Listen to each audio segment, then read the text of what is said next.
Hey guys, moving along to some blower stuff now as promised last year. So I think it's time we move on to a few blower segments, and I'll just break them down for you. And this will be more to suit the budget hot rodder that's wishing to go the supercharger way for his cool rat rod, or just the street cruiser, or even a mild drag racer, with a blower, a Roots blower on top. And this video here is just more of an introductory. And what you're looking at here is a pair of 871 blower rotors. These are Roots blowers. These are Roots rotors, sorry. Some of the, factory blowers like the, Detroit diesel or GM blowers out there. And, just more so the budget friendly supercharger routes you can go, instead of going the big dollar way, going all the brand new high-end stuff that is well into the thousands of dollars and this stuff. Yeah, so it'll be more of the top mount root style blowers. So in what you're looking at here, a pair of 871 Roots rotors, 3-lobe rotors. So there's 3 lobes on each rotor, and these actually came out of the V series, Detroit Diesel GMC V series blower, because there is no 871 Detroit Diesel GM blower. The 871 was introduced way back in the day, when people wanted bigger blowers than the 671. The 671 came out factory, on the Detroit Diesels and GM, the old Jimmy blowers and things like that. And people, out there that caught on the game and said, let's go up blower sizes. And the next size up was an 871. And, obviously from there, they made their own factory, cases and things like that, like Mooneyham and Ed Pink and, all those guys back in the days, machined up and cast up their own 871 blower housings, just to be that extra bigger than the 671. But the 8V, the V series, do come out, and a lot of people do salvage the rotors to use into their aftermarket 871 cases, which is a good thing, right? So the 871 rotors, by memory, they're meant to be like 15.9 to 16 inches in length, and that's fine. Once it goes to your blower guy, he can shave off a little on the sides and things like that. But that's one of the reasons I grabbed this, and I scored these for almost nothing. And these are worth big dollars. Like if you were to get these brand new, you know what I mean, like just being cast, stock style Roots blowers like these, you're looking at a lot of money to purchase these as a pair. These things here, I grabbed for like $50, and I couldn't pass that up, because it's one of those things, when a nice magnesium 871 case comes along, that's something that I'm gonna grab, and I'm gonna use these to go with that case. But yeah, so going off the length, we've got a good close to 16.0 inches there, which makes them an 871 rotors. Yeah, so basically that's what you're looking at there. That's an 871 Roots rotor you see there, and that's called a triple rotor. So there's 3 lobes on it. 3-lobe rotor, and it's not your 2-lobe. Yeah, so it's got your 3 lobes, 3-lobe rotor. And basically factory, the way it comes out, it's single pin, so there's a shaft in there and it's pinned, and that's how it's held together on this shaft. And if you see there, there's no pin. See there, there's no pin. We're spinning around and there's only a single pin.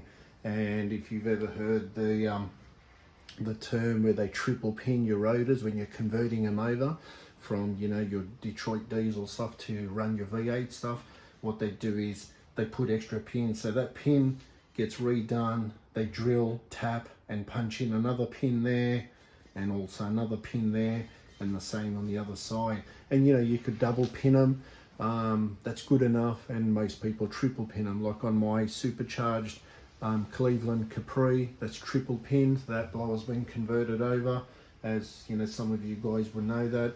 Watch my videos. If not, you can catch up on some of the stuff there.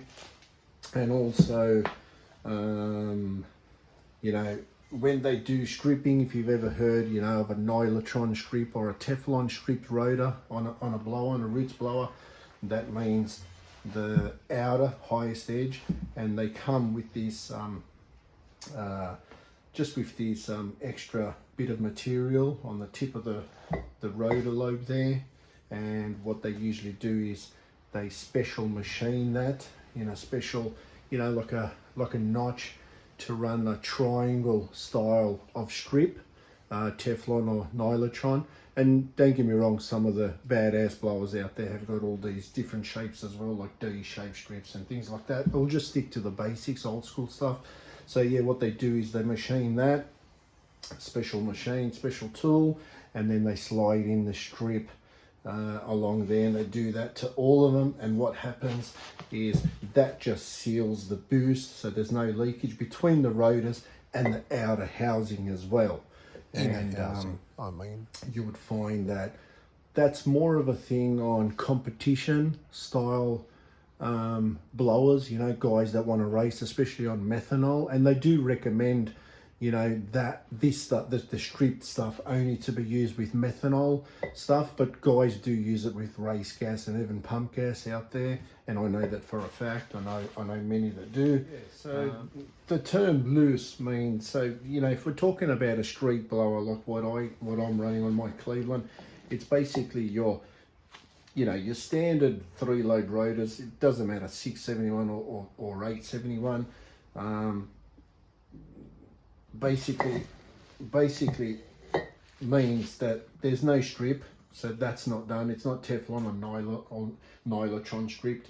It basically means the way it is and just clearanced.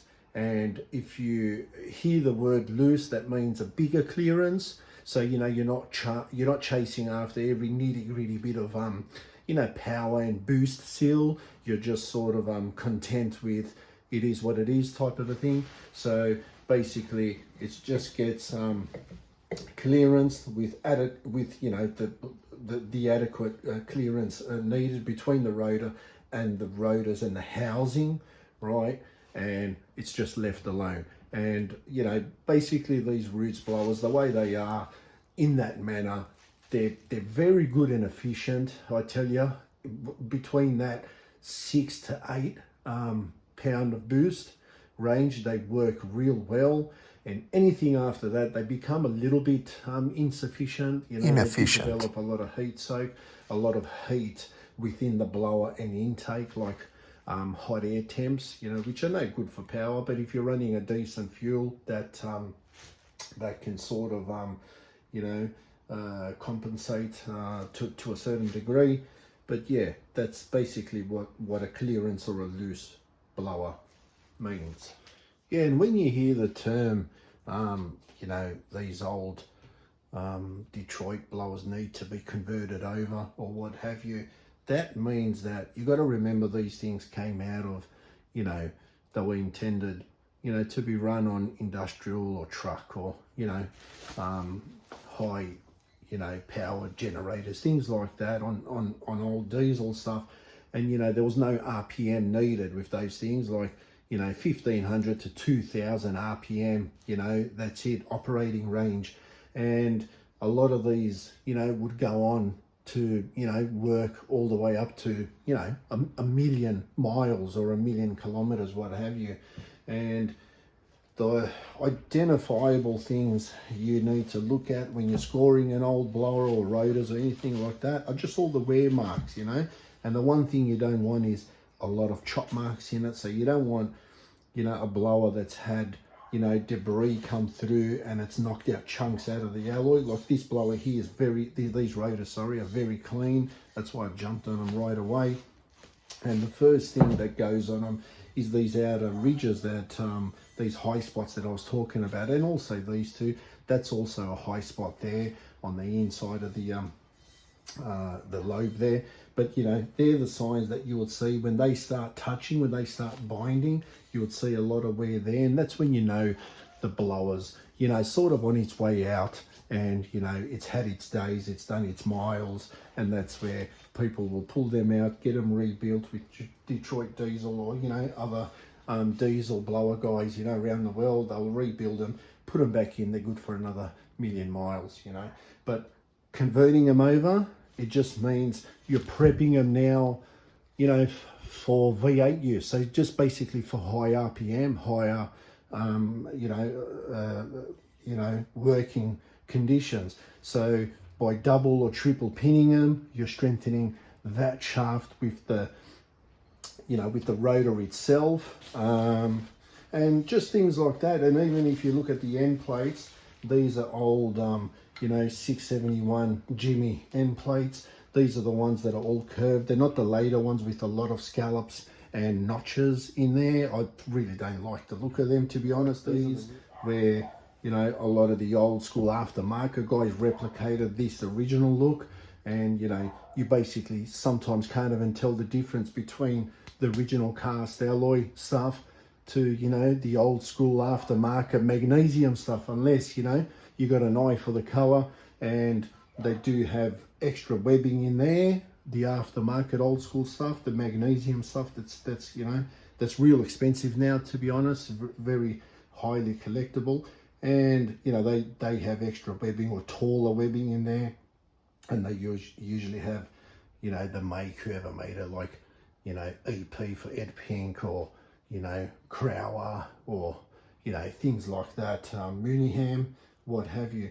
But converting them over, another thing is the end plates. You don't run these standard ball bearing seals, because what happens, obviously the fuel's gonna wash out. It's actually that end, that's the rotor end. Fuel's gonna wash through, get into your end plates, get into your gears, into your gear oil. So they changed these to a double lip Teflon type of seal, right? So that all gets converted over to stop anything from this end coming into the other end, okay? And yeah, that bearing gets converted over. So that's what converting over means, if you ever hear that. These rotors are real good, like in condition wise, and you can see here, you know, this particular one's the gear end. It's stamped there, identifiable. And these things here, just like pressed in Welsh plugs, they get all removed. All sorts of things happen, you know, when you give them to your blower guy and they go over everything, they, you know, pin it and all that. The splines on this shaft seem to be real good. They're straight, they're not sheared off, or they're not, you know, they're not S-bending in any way. So these are very good, to be honest. Good score. Yeah, guys, like I said, this is just a quick vid, you know, just to give you guys a bit of a taste in what's to come. So I'm gonna do a series of vids on this stuff, and I'll break things down, you know, in sections, all in, you know, good due time. But